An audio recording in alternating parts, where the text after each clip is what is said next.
Audio book gang में आपका स्वागत है। वो जगह जहां शब्द जिंदा होते हैं और कहानियां कानों के रास्ते दिल तक जाती हैं। यहाँ हर किताब एक अनुभव है। पढ़ो नहीं, बस सुनो और महसूस करो। आज हम बात करने वाले हैं think less do more by Peter Hollins की किताब के बारे में। कई बार हम किसी काम को शुरू ही नहीं कर पाते क्योंकि हमें लगता है कि हमें इसे परफेक्ट तरीके से करना चाहिए। यह सोच हमें जकड़ लेती है और हम सिर्फ सोचते रह जाते हैं लेकिन कुछ कर नहीं पाते। इसे ही इनर्शिया कहा जाता है, यानी जड़ता या ठहराव। इसका सबसे आसान इलाज यह है कि अपने स्टैंडर्ड्स को कुछ कम कर दिया जाए। सोचिए, जब आप कोई नई स्किल सीखना चाहते हैं, जैसे कि पेंटिंग या गिटार बजाना, तो अगर आप यह सोचेंगे कि पहली बार में ही आपको किसी प्रोफेशनल आर्टिस्ट जैसा बनना है, तो आप शायद कभी शुरू ही ना कर पाए। आपको लगेगा कि आप अच्छे नहीं हैं और आप यह सोचकर खुद को रोक लेंगे कि जब तक आप परफेक्ट ना हो जाए तब तक इसे करने का कोई फायदा नहीं। लेकिन अगर आप अपने स्टैंडर्ड्स कम कर दें और बस एक छोटा सा डूडल बना लें या एक सिंपल धुन बजाने की कोशिश करें, तो आप शुरुआत कर लेंगे। एक बार शुरुआत हो जाए तो आगे बढ़ना आसान हो जाता है। इसी तरह जब हम किसी बड़े टास्क के बारे में सोचते हैं तो वह इतना भारी लगने लगता है कि हम उस पर काम ही नहीं कर पाते। मान लीजिए आपको एक 10 पेज की रिपोर्ट लिखनी है और आप यह सोच रहे हैं कि इसे बहुत ही परफेक्ट होना चाहिए। यह सोचते ही आपको लगेगा कि यह बहुत मुश्किल है और आप टाल मटोल प्रोक्रेस्टिनेशन करने लगेंगे। लेकिन अगर आप यह सोचें कि बस पहला पैराग्राफ ही लिखना है, चाहे वह कैसा भी हो, तो आप काम शुरू कर पाएंगे। हमारा दिमाग फिनिश लाइन देखने में ज्यादा दिलचस्पी लेता है, लेकिन जब वह यह देखता है कि वह बहुत दूर है तो वह डर जाता है। इसे दूर करने के लिए आपको बस इतना करना है कि अपने पहले कदम को आसान बना लें। अगर आपको एक्सरसाइज शुरू करनी है तो आप यह मत सोचिए कि आपको रोज 1 घंटे की वर्कआउट करनी होगी। बस यह सोचिए कि आपको सिर्फ 5 मिनट के लिए स्ट्रेचिंग करनी है। जब आप स्ट्रेचिंग करेंगे तो शायद आपको खुद ही लगे कि कुछ और कर लिया जाए। पूर्णतावाद कई बार प्रगति का सबसे बड़ा दुश्मन बन जाता है। हम यह मानकर चलते हैं कि हमें हर चीज में परफेक्ट होना चाहिए, लेकिन सच्चाई यह है कि परफेक्शन कभी भी एक झटके में नहीं आता। वह धीरे धीरे बार बार कोशिश करने से आता है। पहली ड्राफ्ट हमेशा खराब होती है, पहली कोशिश हमेशा औसत होती है और पहला कदम हमेशा अस्थिर होता है। लेकिन अगर आप इसे स्वीकार कर लें और खुद को यह अनुमति दें कि आप शुरुआत में औसत काम कर सकते हैं, तो आप इनर्शिया को हरा सकते हैं। सोचिए, जब कोई बच्चा चलना सीखता है तो क्या वह पहली बार में ही बिना गिरे दौड़ने लगता है? नहीं, वह गिरता है, फिर उठता है, फिर गिरता है और धीरे धीरे चलना सीखता है। अगर वह यह सोच ले कि जब तक वह बिना गिरे नहीं चल सकता तब तक वह कोशिश ही नहीं करेगा, तो वह कभी चल ही नहीं पाएगा। हमें भी यही माइंडसेट अपनाने की जरूरत है। कई बार हम सोचते हैं कि अगर हम कम स्टैंडर्ड्स रखेंगे तो हमारा काम बेकार होगा, लेकिन यह सही नहीं है। शुरुआत करना किसी भी टास्क का सबसे मुश्किल हिस्सा होता है और अगर आप उस हिस्से को आसान बना लें तो आगे का सफर खुद ही आसान हो जाता है। जब आप लिखना शुरू करते हैं तो आप धीरे धीरे एडिट कर सकते हैं। जब आप एक्सरसाइज शुरू करते हैं तो धीरे धीरे अपनी स्टेमिना बढ़ा सकते हैं। जब आप कोई नया बिजनेस शुरू करते हैं तो धीरे धीरे उसे सुधार सकते हैं। लेकिन अगर आप बस यह सोचते रहेंगे कि शुरुआत ही परफेक्ट होनी चाहिए, तो आप शायद कभी शुरुआत नहीं कर पाएंगे।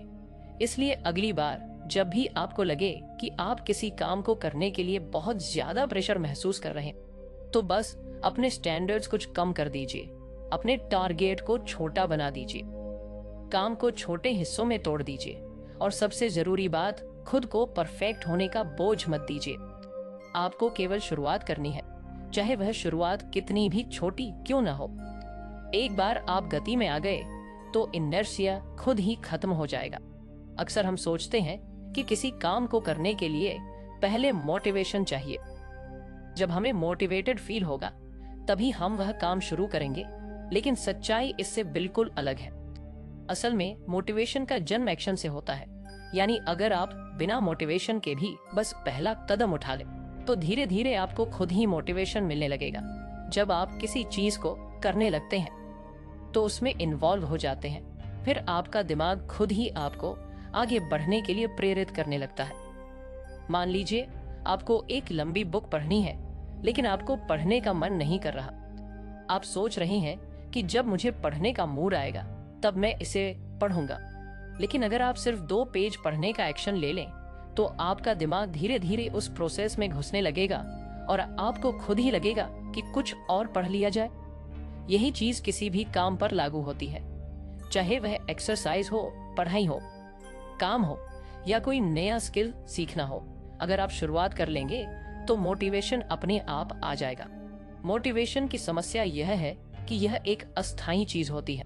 आप किसी मोटिवेशनल वीडियो या स्पीच से मोटिवेट हो सकते हैं, लेकिन वह मोटिवेशन ज्यादा देर तक नहीं टिकता। इसलिए अगर आप सिर्फ मोटिवेशन पर भरोसा रखेंगे तो आप कुछ ही दिनों में फिर से सुस्त महसूस करने लगेंगे। लेकिन अगर आप एक्शन लेने की आदत बना लें तो आप बिना मोटिवेशन के भी अपने टारगेट को अचीव कर सकते हैं। इसका सबसे अच्छा उदाहरण है वर्कआउट। बहुत से लोग सोचते हैं कि पहले उन्हें एक्सरसाइज करने का मूड आना चाहिए, फिर वे जिम जाएंगे।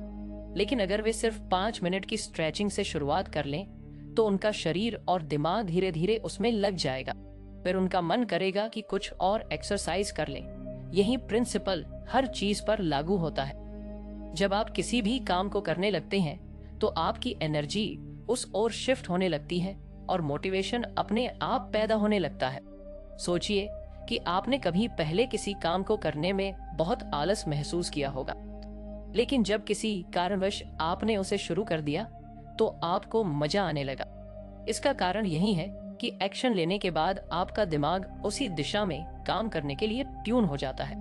कई बार हमें किसी काम की शुरुआत में बहुत बोर्डम महसूस होती है, लेकिन अगर हम इसे जारी रखते हैं तो वह चीज धीरे धीरे इंटरेस्टिंग लगने लगती है।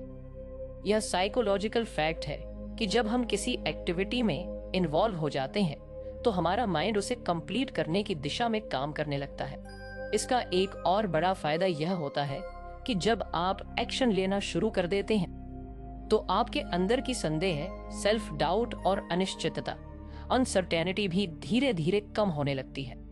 जब आप सिर्फ सोचते रहते हैं कि कोई काम मुश्किल है तो वह आपको और भी कठिन लगता है, लेकिन जब आप उसे करना शुरू कर देते हैं तो आपको महसूस होता है कि वह उतना मुश्किल नहीं था जितना आपने सोचा था। एक और इंटरेस्टिंग बात यह है कि एक्शन लेना आपकी सेल्फ इमेज को भी बदल सकता है। अगर आप सोचते हैं कि आप आलसी, लेजी इंसान हैं, तो आप वैसे ही बिहेव करेंगे। लेकिन अगर आप सिर्फ 5 मिनट का एक्शन लें तो आप अपने बारे में नई स्टोरी क्रिएट कर सकते हैं। मैं एक ऐसा इंसान हूं जो बिना मोटिवेशन के भी काम कर सकता है। यह सोचते ही आप और ज्यादा करने के लिए तैयार हो जाते हैं। मोटिवेशन के लिए एक्शन जरूरी क्यों है, इसे समझने के लिए इसे साइकिल की तरह देख सकते हैं। जब आप कोई एक्शन लेते हैं तो आपको छोटा सा रिजल्ट मिलता है। यह रिजल्ट आपकी आत्मविश्वास को बढ़ाता है और फिर आपको और ज्यादा करने की प्रेरणा मिलती है। धीरे धीरे यह मोटिवेशन बढ़ता जाता है और आप अपनी लाइफ में बड़े बदलाव ला सकते हैं। इसे और आसान भाषा में कहें तो अगर आप किसी काम को करने का मन नहीं होने के बावजूद उसे शुरू कर देंगे तो कुछ ही देर में आपको खुद ही उसमें इंटरेस्ट आने लगेगा। और जब आप बार बार ऐसा करने लगेंगे तो आपको मोटिवेशन का इंतजार करने की जरूरत ही नहीं पड़ेगी। आप एक्शन लेंगे और एक्शन से ही मोटिवेशन पैदा होगा। अक्सर हम जब भी रिस्क का नाम सुनते हैं तो हमारे दिमाग में डर पैदा होता है। हमें लगता है कि अगर हमने कोई बड़ा कदम उठाया और वह गलत साबित हुआ तो हम मुसीबत में पड़ सकते हैं। यही सोच हमें कई नए अवसरों से दूर रखती है। लेकिन असल में रिस्क सिर्फ खतरा नहीं है, बल्कि ग्रोथ का एक जरिया भी हो सकता है। जब हम रिस्क को एक डराने वाली चीज की तरह देखने की बजाय उसे सीखने और आगे बढ़ने के मौके के रूप में देखते हैं तो हमारी जिंदगी पूरी तरह बदल सकती है। सोचिए, अगर कोई बच्चा साइकिल चलाना सीखना चाहता है तो उसे गिरने का रिस्क होता है। अगर वह सिर्फ इस डर से कभी कोशिश ही नहीं करे कि वह गिर सकता है तो वह कभी भी साइकिल चलाना नहीं सीख पाएगा। लेकिन जब वह यह रिस्क लेता है, गिरता है, उठता है और फिर से कोशिश करता है तो एक दिन वह बिना गिरे आराम से साइकिल चला सकता है। यही प्रिंसिपल हमारी पूरी लाइफ में लागू होता है। बहुत से लोग कंफर्ट जोन में रहना पसंद करते हैं क्योंकि वहां कोई रिस्क नहीं होता। लेकिन कंफर्ट जोन में रहने से हमें अपने जीवन को सीमित करना पड़ता है। जोन में रहने का सबसे बड़ा नुकसान यह है कि आप कभी ग्रो नहीं कर पाते। जब आप कोई नया स्किल सीखते हैं, कोई नया बिजनेस शुरू करते हैं या कोई नया चैलेंज लेते हैं, तो उसमें रिस्क तो होता है, लेकिन उसी के साथ सीखने और आगे बढ़ने के भी बहुत बड़े मौके होते हैं। रिस्क लेने का मतलब यह नहीं है कि आप बिना सोचे समझे कोई भी बड़ा कदम उठा लें।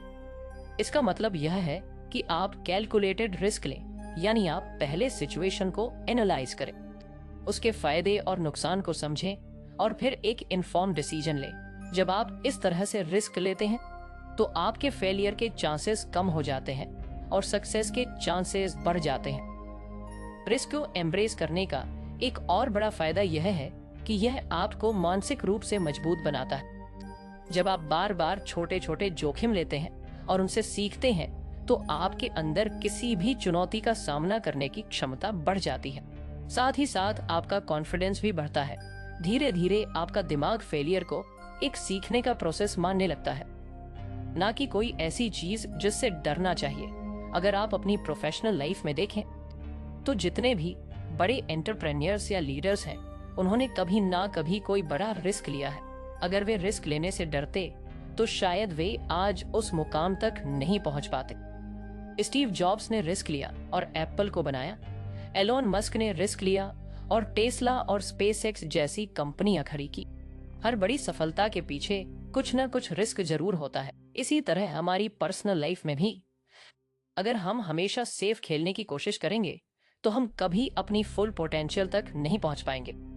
अगर कोई इंसान किसी से अपने दिल की बात कहने से डरता है क्योंकि उसे रिजेक्शन का रिस्क है, तो वह कभी भी अपने फीलिंग्स को एक्सप्रेस नहीं कर पाएगा। लेकिन अगर वह रिस्क लेता है तो या तो उसे सक्सेस मिलेगी या फिर वह रिजेक्शन से कुछ नया सीख कर आगे बढ़ेगा। रिस्क लेने का मतलब यह भी नहीं है कि आप हमेशा जीतेंगे। कई बार आप फेल भी होंगे, लेकिन यही फेलियर्स आपको सिखाएंगे कि अगली बार चीजों को और बेहतर कैसे किया जाए। दुनिया में जितने भी सक्सेसफुल लोग हैं, वे कई बार फेल हो चुके हैं, लेकिन उन्होंने हर फेलियर से सीखा और अगली बार और बेहतर किया। अगर आप रिस्क से डरते हैं तो सबसे पहले अपनी सोच को बदलें। इसे एक थ्रेट की तरह ना देखें, बल्कि इसे एक अपॉर्चुनिटी माने। जब भी आपको कोई नया मौका मिले तो सिर्फ यह मत सोचें कि इसमें क्या क्या गलत हो सकता है, बल्कि यह भी सोचें कि अगर यह सही हो गया तो आपको कितना फायदा होगा। यह सोचने की आदत आपको प्रोएक्टिव बनाएगी और आप अपनी लाइफ में ज्यादा अपॉर्चुनिटीज को ग्रैब कर पाएंगे। रिस्क लेने का एक और फायदा यह है कि यह आपकी क्रिएटिविटी और प्रॉब्लम सॉल्विंग स्किल्स को इम्प्रूव करता है। जब आप किसी नए चैलेंज को एक्सेप्ट करते हैं तो आपको अपने कंफर्ट जोन से बाहर निकलना होता है और नए सॉल्यूशंस ढूंढने पड़ते हैं। इससे आपकी सोचने की क्षमता बढ़ती है और आप और भी ज्यादा कॉन्फिडेंट महसूस करने लगते हैं। इसलिए अगली बार जब भी आपके सामने कोई ऐसा मौका आए जिसमें रिस्क हो, तो सिर्फ डर की वजह से उसे रिजेक्ट मत करें। सोच समझकर एनालाइज करें और अगर आपको लगे कि यह रिस्क वर्थ टेकिंग है तो इसे जरूर लें। हो सकता है कि ये आपका सबसे अच्छा डिसीजन साबित हो और आपकी लाइफ पूरी तरह बदल जाए।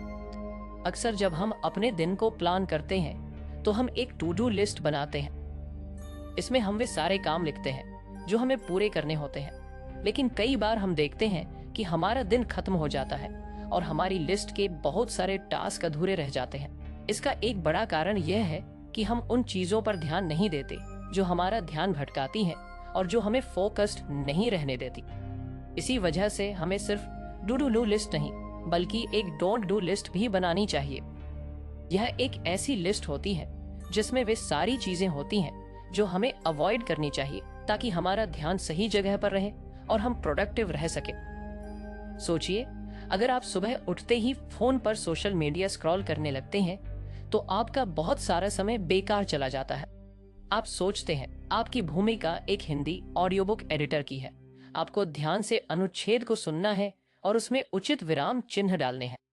यह आपकी जिम्मेदारी है कि आप ऑडियो बुक को सुनने वाले लोगों के लिए सुविधाजनक और सुरक्षित बनाएं। आपका काम यह सुनिश्चित करना है कि ऑडियो बुक में सुधार किया गया अनुच्छेद सुनने में आसानी हो। आपका योगदान महत्वपूर्ण है ताकि लोग आसानी से और सुविधाजनक रूप से ऑडियो बुक का आनंद ले सके। डोंट डू लिस्ट का सबसे बड़ा फायदा यह है कि यह आपको डिसिप्लिन सिखाती है। जब आपके पास यह स्पष्ट होता है कि आपको क्या नहीं करना है, तो आप अपने इम्पोर्टेंट कामों पर ज्यादा ध्यान दे सकते हैं। मान लीजिए कि आपकी लिस्ट में लिखा है कि मैं सुबह 10:00 बजे से पहले सोशल मीडिया इस्तेमाल नहीं करूंगा। तो जब भी आपका मन करेगा कि फोन उठाकर इंस्टाग्राम या ट्विटर देख लें, आपकी लिस्ट आपको याद दिलाएगी कि यह आपकी प्रायोरिटी में नहीं है। धीरे धीरे यह एक हैबिट बन जाएगी और आपकी प्रोडक्टिविटी बढ़ने लगेगी। बहुत से लोग सोचते हैं कि बस ज्यादा मेहनत करने से सफलता मिलती है, लेकिन असल में स्मार्ट तरीके से काम करना ज्यादा जरूरी है।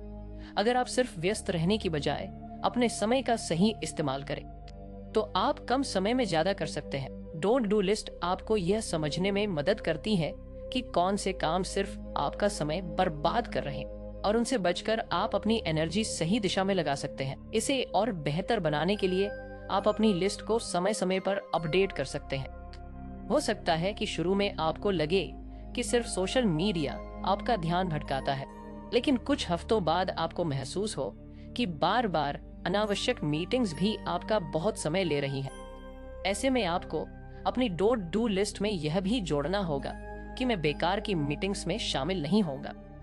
इसी तरह आप अपने अनुभव के आधार पर अपनी लिस्ट को रिफाइन करते रहें। एक और महत्वपूर्ण चीज यह है कि डोंट डू लिस्ट केवल डिस्ट्रैक्शन से बचने के लिए नहीं होती, बल्कि यह आपको इमोशनल और मेंटल क्लैरिटी भी देती है। कई बार हम ऐसे डिसीजंस लेते हैं जो हमारे लिए सही नहीं होते, सिर्फ इसलिए क्योंकि हमें आदत होती है कि हम ना नहीं कह पाते। अगर आपकी लिस्ट में यह लिखा हो कि मैं ऐसे कामों के लिए हाँ नहीं कहूंगा जो मेरे गोल से मेल नहीं खाते, तो यह आपको अननेसेसरी कमिटमेंट से बचाने में मदद कर सकता है। अगर आप किसी एंटरप्रेन्योर, राइटर या किसी भी क्रिएटिव फील्ड में हैं, तो यह लिस्ट और भी ज्यादा महत्वपूर्ण हो जाती है, क्योंकि आपके लिए सबसे जरूरी चीज है डीप वर्क, यानी वह समय जब आप पूरी तरह से फोकस होकर अपना सबसे अच्छा काम कर सके। लेकिन अगर आपका ध्यान बार छोटे छोटे डिस्ट्रैक्शन से भटकता रहेगा, तो आप कभी भी अपनी फुल पोटेंशियल तक नहीं पहुंच पाएंगे। डोंट डू लिस्ट आपको यह क्लैरिटी देती है कि कौन से काम आपको अवॉइड करने हैं, ताकि आप अपने सबसे जरूरी टास्क पर पूरा ध्यान लगा सके। यह लिस्ट केवल प्रोफेशनल लाइफ के लिए नहीं, बल्कि पर्सनल लाइफ में भी बहुत काम आ सकती है। मान लीजिए कि आप अपनी हेल्थ को सुधारना चाहते हैं। अगर आपकी डोंट डू लिस्ट में यह लिखा हो कि मैं रात 11 बजे के बाद जंक फूड नहीं खाऊंगा, तो यह आपको सही चॉइसेस बनाने में मदद करेगा। अगर आप अपनी मेंटल हेल्थ पर ध्यान देना चाहते हैं, तो आप लिस्ट में यह जोड़ सकते हैं कि मैं ऐसे लोगों के साथ समय नहीं बिताऊंगा जो मेरी एनर्जी ड्रेन करते हैं। अंत में यह समझना जरूरी है कि जितना जरूरी क्या करना है, यह तय करना है, उतना ही जरूरी यह तय करना भी है कि क्या नहीं करना है। हम सभी के पास 24 घंटे होते हैं, और अगर हम सही जगह अपनी एनर्जी लगाना सीख लें, तो हम अपनी लाइफ में बड़ा बदलाव ला सकते हैं। एक छोटी सी डोंट डू लिस्ट बनाना एक आसान लेकिन पावरफुल तरीका है अपने दिन को बेहतर और ज्यादा प्रोडक्टिव बनाने का। अगर आप इसे ईमानदारी से फॉलो करते हैं, तो आप देखेंगे कि कैसे आपकी एफिशिएंसी, फोकस और ओवरऑल हैप्पीनेस बढ़ने लगती है। हमारी जिंदगी में हर दिन कई सारे काम होते हैं, कुछ जरूरी होते हैं तो कुछ कम जरूरी, लेकिन अक्सर ऐसा होता है कि हम उन कामों में उलझे रहते हैं जो उतने महत्वपूर्ण नहीं होते और जो असल में हमारे लिए सबसे ज्यादा मायने रखते हैं। वे काम पीछे छूट जाते हैं। इसका कारण यह है कि हम अपनी प्राथमिकताओं, प्रायोरिटीज को सही तरीके से सेट नहीं कर पाते। यहीं पर बर्नर लिस्ट की जरूरत पड़ती है। यह एक ऐसा तरीका है जिससे आप अपने सबसे महत्वपूर्ण और कम महत्वपूर्ण कामों को अलग अलग रख सकते हैं, ताकि आपकी एनर्जी और अटेंशन सही दिशा में लगे। बर्नर लिस्ट का आइडिया यह है कि आप अपने टास्क को 2 हिस्सों में बांटें, फ्रंट बर्नर और बैक बर्नर। फ्रंट बर्नर में वे चीजें आती हैं जो आपकी सबसे बड़ी प्राथमिकता है, जिन पर आपको सबसे ज्यादा ध्यान देना चाहिए। यह वे टास्क होते हैं जो आपके बड़े गोल्स को हासिल करने में मदद करते हैं। दूसरी तरफ बैक बर्नर में वे चीजें आती हैं जो जरूरी तो है, लेकिन फिलहाल उन पर ज्यादा ध्यान देने की जरूरत नहीं है। यह वह काम हो सकते हैं जो आप बाद में कर सकते हैं या जो उतने क्रिटिकल नहीं है। सोचिए कि आप एक शेफ हैं और किचन में कई चीजें एक साथ बना रहे हैं। एक स्टोव पर कुछ पक रहा है जिसे लगातार चलाते रहना है ताकि वह ठीक से बने। यही आपका फ्रंट बर्नर है। वहीं कुछ चीजें धीमी आंच पर रखी हुई हैं जिन्हें समय आने पर देखा जा सकता है। यही आपका बैक बर्नर है। ठीक इसी तरह जब हम अपनी लाइफ को इस तरीके से ऑर्गेनाइज करते हैं तो हम अपनी एनर्जी को सही जगह फोकस कर सकते हैं।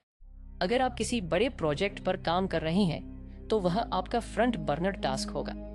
लेकिन अगर आप साथ ही साथ कोई नई स्किल सीखना चाहते हैं या किसी नए आइडिया पर काम करना चाहते हैं तो वह बैक बर्नर पर जा सकता है।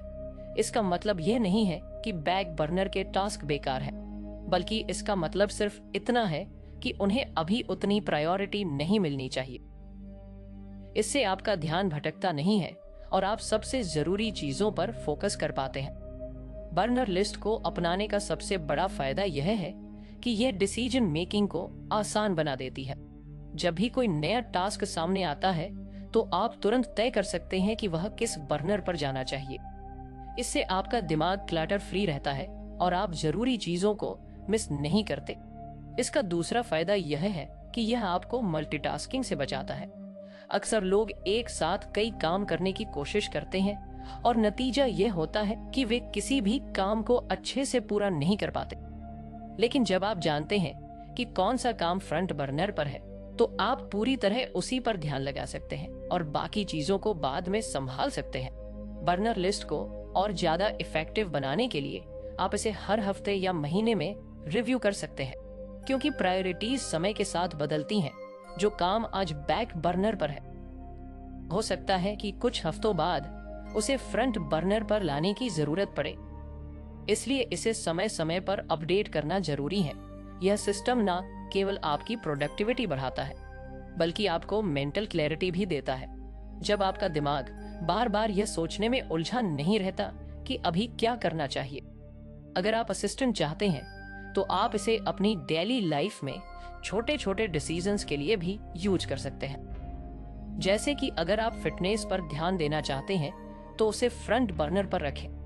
वहीं अगर आप किसी नई किताब को पढ़ना चाहते हैं लेकिन अभी वक्त नहीं मिल रहा तो उसे बैक बर्नर पर रख सकते हैं। प्रोफेशनल लाइफ में भी यह तरीका बहुत काम आता है। मान लीजिए आप एक एंटरप्रेन्योर हैं और आपके पास कई आइडियाज हैं लेकिन सब पर एक साथ काम करना संभव नहीं है।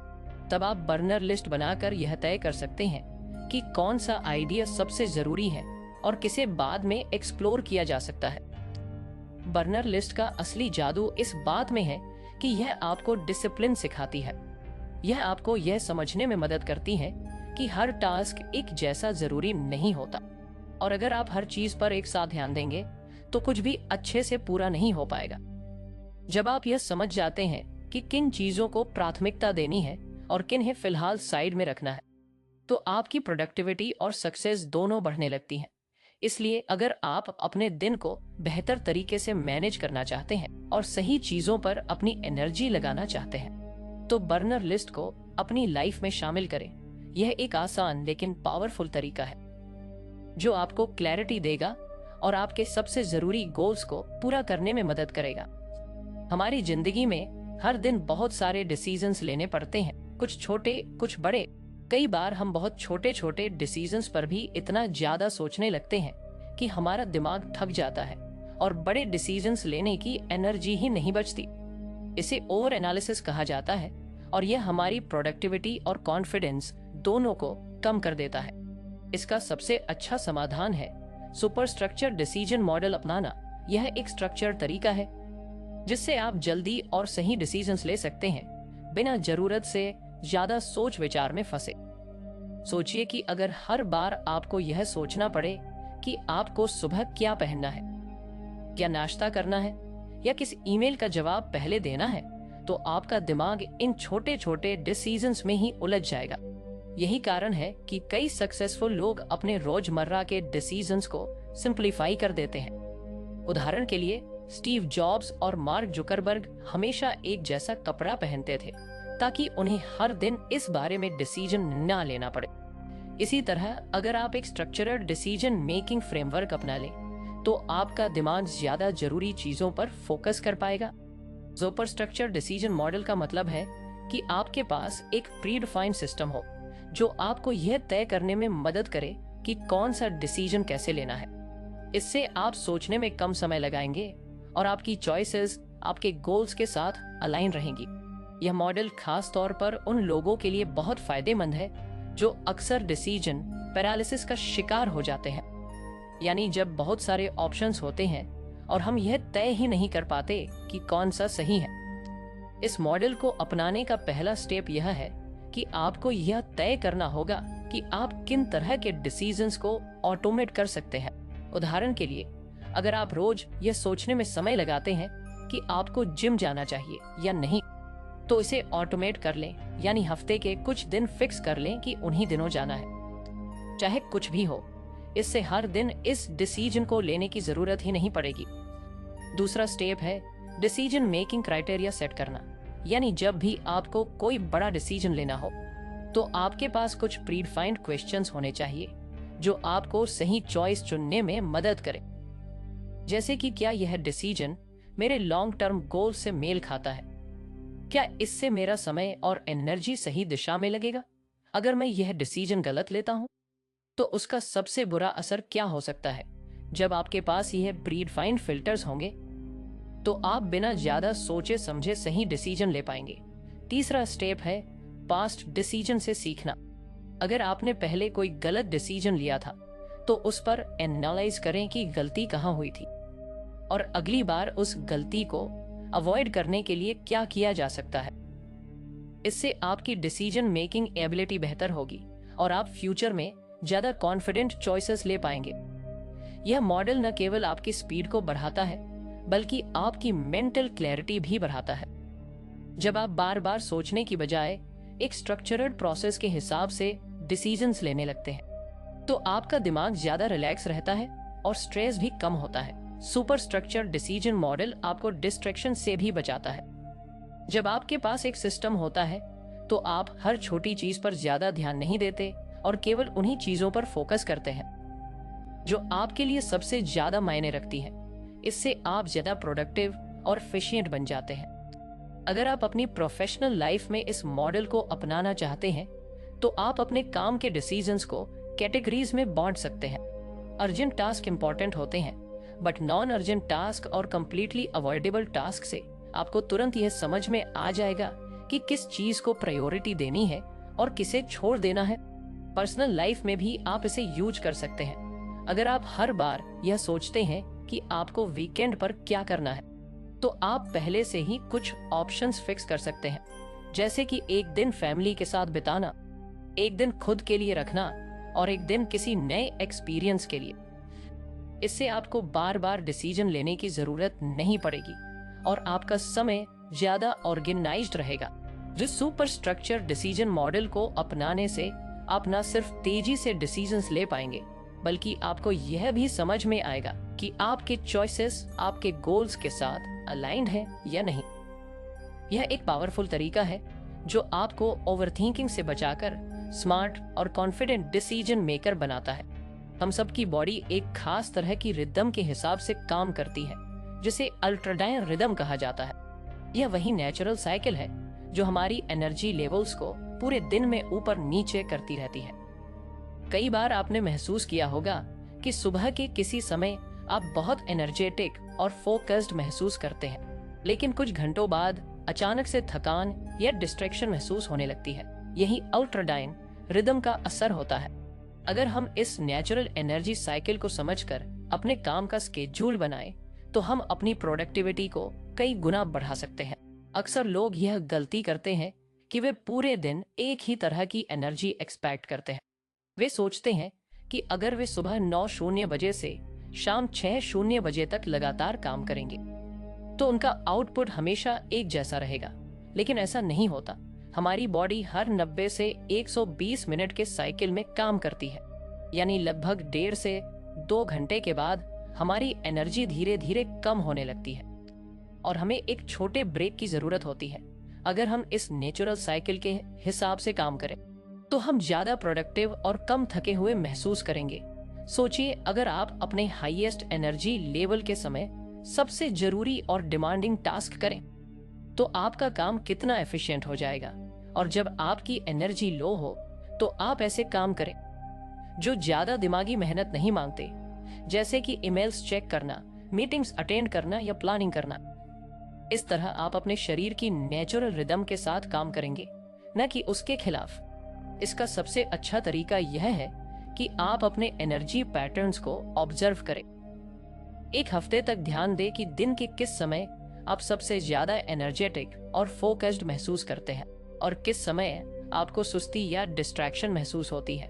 इससे आपको पता चलेगा कि आपकी पीक पॉइंट्स कौन से हैं। जब आपको अपने पीक टाइम का पता चल जाए तो उन घंटों में सबसे क्रिटिकल काम करें, वह काम जो सबसे ज्यादा कंसंट्रेशन और क्रिएटिविटी मांगता है।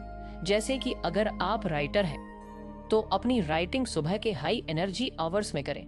अगर आप किसी स्ट्रेटजी या प्लानिंग पर काम कर रहे हैं तो इसे भी अपने पीक टाइम में रखें। दूसरी तरफ, जब आपकी एनर्जी नेचुरली लो होती है तो उस समय लाइट टास्क करें, जैसे कि कॉल्स, ईमेल्स या कैजुअल डिस्कशंस। बहुत से लोग यह सोचकर गिल्ट महसूस करते हैं कि वे पूरे दिन लगातार हाई एनर्जी पर काम नहीं कर पाते, लेकिन असल में ऐसा करना पॉसिबल ही नहीं है। दुनिया के सबसे प्रोडक्टिव लोग भी ब्रेक्स लेते हैं और अपने शरीर की नेचुरल एनर्जी के हिसाब से काम करते हैं। जब आप इस बात को समझ लेते हैं कि आपकी बॉडी कैसे काम करती है तो आप स्मार्ट तरीके से अपने काम को ऑर्गेनाइज कर सकते हैं। अल्ट्राडाइन रिदम को अपनाने का एक और बड़ा फायदा ये है कि इससे बर्न आउट से बचा जा सकता है। जब हम बिना रुके लगातार काम करते हैं तो हमारी एनर्जी पूरी तरह खत्म हो जाती है और हम जल्दी थक जाते हैं। लेकिन अगर हम अपने एनर्जी साइकिल्स को ध्यान में रखकर सही समय पर ब्रेक लेते हैं तो हमारी एफिशिएंसी बनी रहती है और हम लंबे समय तक हाई परफॉर्मेंस पर काम कर सकते हैं। अगर आप इस अप्रोच को अपनी लाइफ में अप्लाई करना चाहते हैं तो सबसे पहले अपने डेली स्केड्यूल को कुछ फ्लेक्सिबल बनाइए। जरूरी नहीं कि आप हर समय एक जैसा परफॉर्म करें। आपको बस यह समझना है कि कौन से घंटे आपके सबसे प्रोडक्टिव होते हैं और कौन से घंटे आपको रिलैक्स करने के लिए चाहिए। उदाहरण के लिए, अगर आपको सुबह 10 से 12:00 बजे के बीच सबसे ज्यादा एनर्जी महसूस होती है तो उस समय सबसे इम्पोर्टेंट और चैलेंजिंग काम करें। फिर 12:00 से 12:30 तक एक छोटा ब्रेक लें, वॉक करें, पानी पिएं या कुछ देर आराम करें। इसके बाद दोबारा काम पर लौटें, लेकिन अब लाइट टास्क को प्रायोरिटी दें। यह छोटी छोटी चीजें आपकी प्रोडक्टिविटी में बहुत बड़ा बदलाव ला सकती हैं। यह सिर्फ टाइम मैनेजमेंट नहीं बल्कि एनर्जी मैनेजमेंट का तरीका है। जब आप अपने अल्ट्राडियन रिदम्स के हिसाब से काम करना शुरू करेंगे तो आप पाएंगे कि आप पहले से कम एफर्ट में ज्यादा काम कर पा रहे हैं और आपका दिमाग ज्यादा फ्रेश और फोकस्ड महसूस कर रहा है। हमारी बॉडी एक नेचुरल रिदम के हिसाब से काम करती है जिसे अल्ट्राडियन रिदम्स कहते हैं। यह हमारे एनर्जी लेवल्स को पूरे दिन कंट्रोल करता है। कभी आपने नोटिस किया होगा कि एक समय पर आप सुपर फोकस्ड होते हैं लेकिन कुछ घंटों बाद आपको थकान या डिस्ट्रैक्शन महसूस होने लगती है। यह इसी रिदम का असर है।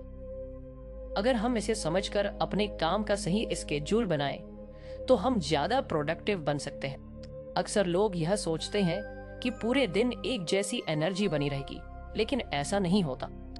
हमारी बॉडी हर 90 से 120 मिनट के एक साइकिल में काम करती है, यानी 1.5 से 2 घंटे बाद हमारी एनर्जी नेचुरली कम होने लगती है और हमें ब्रेक की जरूरत होती है। अगर हम इस नेचुरल साइकिल के हिसाब से काम करें तो हम कम एफर्ट में ज्यादा काम कर सकते हैं। इसका सबसे अच्छा तरीका है कि आप अपने एनर्जी पैटर्न्स को ऑब्जर्व करें। दिन के कौन से घंटे आपकी पीक परफॉर्मेंस के हैं और कब आपको थकान महसूस होती है, यह समझें। फिर अपने हाई एनर्जी टाइम में सबसे जरूरी काम करें, वह जो सबसे ज्यादा फोकस और क्रिएटिविटी मांगता है। जब एनर्जी लो हो तो ईमेल्स, मीटिंग्स, कैजुअल टास्क्स को उस समय करें। बहुत से लोग गिल्ट महसूस करते हैं कि वे पूरे दिन हाई परफॉर्मेंस पर काम नहीं कर पाते। लेकिन स्मार्ट वर्क यही है कि आप अपने बॉडी रिदम के साथ काम करें, ना कि उसके खिलाफ। दुनिया के सबसे प्रोडक्टिव लोग भी ब्रेक्स लेते हैं और सही समय पर सही काम करते हैं। इसका एक बड़ा फायदा यह भी है कि आप बर्नआउट से बचते हैं। अगर आप बिना रुके लंबे समय तक काम करेंगे तो आपकी एनर्जी जल्दी खत्म हो जाएगी। लेकिन अगर आप अल्ट्राडियन साइकिल्स को फॉलो करके सही समय पर ब्रेक लेंगे तो आप एफिशिएंट बने रहेंगे। अगर आप इस अप्रोच को अपनी लाइफ में अप्लाई करना चाहते हैं तो रिजिड टाइम टेबल छोड़ें और अपने नेचुरल रिदम्स को समझें। जब आप हाई एनर्जी मोड में हो तो चैलेंजिंग टास्क करें, और जब एनर्जी लो हो तो लाइट टास्क करें। 30 मिनट के छोटे ब्रेक लेने से भी फोकस और एफिशिएंसी बनी रहती है। यह टाइम मैनेजमेंट नहीं, एनर्जी मैनेजमेंट है। जब आप अपने अल्ट्राइन रिदम्स के हिसाब से काम करना शुरू करेंगे तो आप पाएंगे कि पहले से कम एफर्ट में ज्यादा काम हो रहा है और आपका माइंड ज्यादा फ्रेश और फोकस्ड महसूस कर रहा है। यदि इस कहानी ने आपके हृदय को छू लिया हो तो ऑडियो बुक गैंग का हिस्सा बनिए। सब्सक्राइब करें, फॉलो करें और इसे अपने प्रियजनों के साथ साझा करें, क्योंकि अगली बार हम शब्दों की ऐसी दुनिया लाएंगे जो आपकी सोच को एक नई दिशा दे सकती है। जय हो।